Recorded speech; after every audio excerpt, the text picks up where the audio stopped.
We obviously understand कि हमको mentorship के लिए बुलाया गया है, हमको नॉलेज इम्पार्ट करने के लिए बुलाया गया है, बट नो ये समझना कि मेरे को सब मालूम है, मैं यहाँ पर अगर ख़त्म कर दूँगा।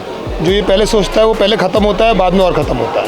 इंडिया जैसे कंट्री में एक लड़की को ऐसे सीन में घुसना ही मतलब कि लाइक पागल खोपड़ी वाले लोग ही घुसेंगे इसमें। हे गाइस, मेरा नाम है Dino James.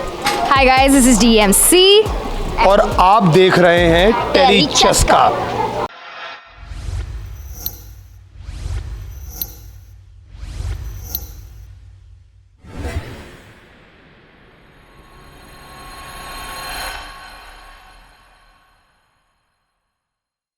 Hi guys, welcome to Tele Chaska and आज हमारे साथ है hustler squad Dino and D.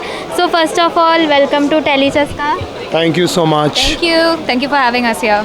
So you know it's going 2.0 version है, तो आप लोग कितनी तैयारी कर रहे हो? Because first season was bang on. So आप लोग के लिए यू नो कितना स्ट्रेसफुल या कितना मज़ेदार होने वाला है ये पूरा? मैंने जापानीज़ कपड़े पहने क्योंकि मैं वॉरियर बन के आ चुका हूँ। अब जो मेरे सामने आएगा वो बच नहीं पाएगा, क्योंकि मेरी टीम का नाम है वॉरियर। हम लोग रेडी है। It's exciting, it's joy, it's fun, it's friends, it's party, it's witnessing great talent. ऐसा मौका कौन छोड़ना चाहेगा? आप बताओ। कोई नहीं छोड़ना चाहेगा। तो मैं ऐसा मौका नहीं छोड़ना चाहता था, इसलिए I am very proud to be a part of this. I am proud to meet her, I am proud to meet everybody else. Good people, good team. आप क्या बोलना चाहेंगे? हमारे लिए भी उतना एक्साइटिंग है जितना कंटेस्टेंट्स के लिए एक्साइटिंग है, बट ऑब्वियसली स्ट्रेस हमको नहीं है, बिकॉज हम नहीं होने वाले एलिमिनेट। हम रहेंगे लास्ट एपिसोड तक, तो हम तो मज़े कर रहे हैं। Honestly we take it as a big responsibility. We obviously understand कि हमको मेंटोरशिप के लिए बुलाया गया है, हमको नॉलेज इम्पार्ट करने के लिए बुलाया गया है, but we will never forget to have fun. All of us are just doing this very naturally. कोई एक्टिंग नहीं कर रहा है यहाँ पे, जो अंदर से यू नो करनी होती है। हाँ, मतलब थकने के बाद थोड़े टैंट्रम्स थ्रो करते हैं लोग बट नहीं, तब तक तो बहुत it's like it's a big hip hop camp actually. Okay, जो भी आर्टिस्ट आने वाले परफॉर्म करने के लिए, तो उनमें आप क्या क्वालिटीज़ ढूंढ रहे हैं which would suit you in your team, in your squad basically? एक अच्छा इंसान, no arrogance, no over confidence, no ये समझना कि मेरे को सब मालूम है, मैं यहाँ पर अगर ख़त्म कर दूँगा। जो ये पहले सोचता है वो पहले ख़त्म होता है, बाद में और ख़त्म होता है। बाकी आर्टिस्ट सारे बहुत अच्छे हैं, बहुत अच्छे लोग हैं सब लोग। Everybody knows their job, they are so polished and it's beautiful. I think I just want all the artist to be really genuine, and उनको पता होना चाहिए कि इस हसल शुरुआत है, उसमें से निकल के एंड नहीं होने वाला। तो पेशेंस ये लाइफ लॉन्ग रखना पड़ेगा। हम भी सीखने की कोशिश कर रहे हैं patience, like you know every single day basically. So yes, genuine people like he said, and patience, people who can be patient. Okay Dino, आपके हमने यूट्यूब पे यू नो काफ़ी सारे सॉन्ग्स देखे, रैप्स देखे। एक दो सुने, लाइक हाँ दो तो सुने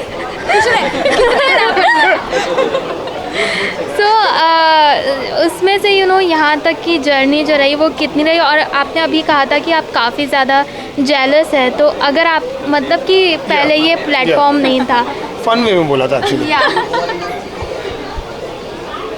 तो जर्नी बहुत अच्छी रही है, जर्नी बहुत ज़्यादा ही अच्छी रही है। वहाँ से क्या, कोई सवाल क्या था? यही था मतलब कि जर्नी कैसे रही, like from digital platform? Right, journey as God is been extremely kind कि ऊपर वाले ने मुझे चुना ये सब करने के लिए। मैं हमेशा इस चीज़ को बोलता हूँ कि let that will be done, और I been chosen to do this. तो मैं अपने ऊपर बहुत ज़्यादा क्रेडिट नहीं ले सकता। हालांकि जर्नी बहुत रोलर कोस्टर राइड थी, बहुत ऊपर फिर नीचे, फिर ऊपर फिर नीचे। फिर हिप हॉप लाइफ में आया तो ऐसा लगा कि वो थोड़ा कॉन्स्टेंट चल रहा है सब कुछ। तो all give everything is hip hop मेरी ज़िंदगी बचाने के लिए। Thank you so much. अब बाकी अच्छा लगता है देखकर। एक्चुअली आप जब जी रहे होते हैं ना, तो आपको पता नहीं चलता है कि आप कहाँ पहुँच गए, क्योंकि आप कंपेयर नहीं कर रहे होते हमेशा। लेकिन अच्छा लगता है जब आप पलट के देखते हो, या फिर कोई पुराना दोस्त आकर बोलता है कि वाह यार यू नो बदल गई ये चीज़ें, नाइस नाइस। तो ये सब कोई बोलता है तो आपको लगता है कि हाँ यार शायद बदल गई है चीज़ें, तब आपको रियलाइज़ होता है। लेकिन पूरे दिन आप ये नहीं बोलता सक्सेसफुल, सक्सेस ये आप करके नहीं घूम रहे होते हो। तो आप अपने काम से परेशान होते हो, चीज़ें से परेशान होते हो, लेकिन ग्लिम्स आते हैं छोटे छोटे कि यार God is been actually been kind. D, आपसे जानना चाहेंगे, you are the lady we can say over here, fighting with all the other squad warriors, so उसके लिए कितनी तैयार है, क्योंकि काफ़ी टफ कंपटीशन आपके लिए रहने वाला है। Born to do this. आपके स्टाइल में अगर आप कुछ बोलना नहीं प्लीज़, ज़्यादा हो जाएगा। इतने में इतना ही मिलेगा। सॉरी, थोड़ा शो के लिए भी उनको बचा या आई मीन लाइक ये मैं ऑलरेडी बोल चुकी हूँ, but I really feel hip hop हम जीते हैं, करते नहीं है, लाइक यू नो एफर्टलेसली हम ये कर रहे हैं। सबकी जर्नी अलग अलग टाइम स्पैन की रही है। मेरी जर्नी एक डेकेड बहुत की जर्नी लगी है।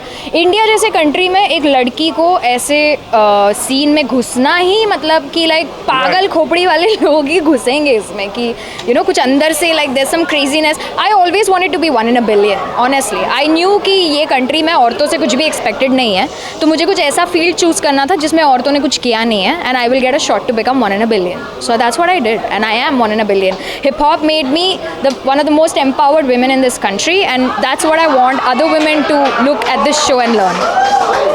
ओके,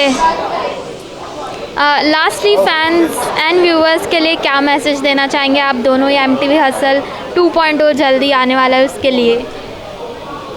मैं ये मैसेज देना चाहूँगा, मैसेज तो नहीं देना चाहूँगा कुछ, क्योंकि मैसेज कुछ अभी है नहीं मेरे पास ऐसा।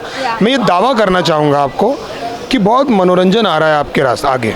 मैं प्रॉमिस करना चाहता हूँ आपको कि बहुत कुछ आपको बहुत कुछ देखने को मिलेगा इन टर्म्स ऑफ। अब एंटरटेनमेंट बोल के सब कुछ फ़न नहीं होता। बहुत सारी पर्सनालिटीज़ देखने को मिलेगी, बहुत अच्छा हिप हॉप देखने को मिलेगा, बहुत अच्छे लोग देखने को मिलेंगे, and it's going to be a good solid show. ये इस चीज़ की मैं गारंटी आपको दूंगा। अभी सारी मैसेज दे दिए तो शो में क्या देखोगे आप? 3rd September सैटरडे संडे 7 बजे please tuning to MTV hustle, and उधर ले लो जितने मैसेजेस लेने हैं। एब्सोल्युटली।